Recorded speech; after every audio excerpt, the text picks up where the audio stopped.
হত্যার সাথে সরাসরি জড়িত কে? এই হত্যার সাথে সরাসরি জড়িত কে?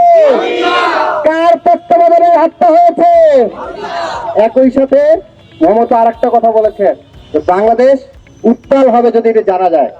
তার মানে এটাই স্পষ্ট যে হত্যা হয়েছে অমিত শাহর নির্দেশে, অমিত শাহর তত্ত্বাবধানে, আর খুন করেছে অমিত শাহর এদেশের তল্পি বাহকেরা।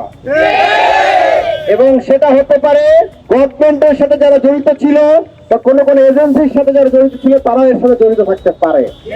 কারণ তা না হলে রাষ্ট্রায়ত্ত সংস্থা যদি জড়িত না থাকে তাহলে কোনোভাবেই স্বল্প সময়ের মধ্যে সীমান্ত ক্রস করা সম্ভব নয়।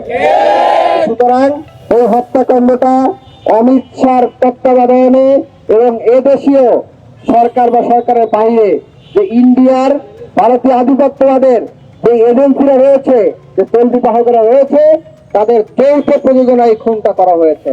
আমরা বুঝতে পারছি না, আমাদের মাননীয় প্রধানমন্ত্রী দেশে সফর করেছেন, দেশে যখন এসেছেন লন্ডন থেকে, আসার পরে তিনি আমাদের শহীদ ওসমান হাদি ভাইয়ের কবর জিয়ারত করেছেন, আমরা তাকে ধন্যবাদ জানাই।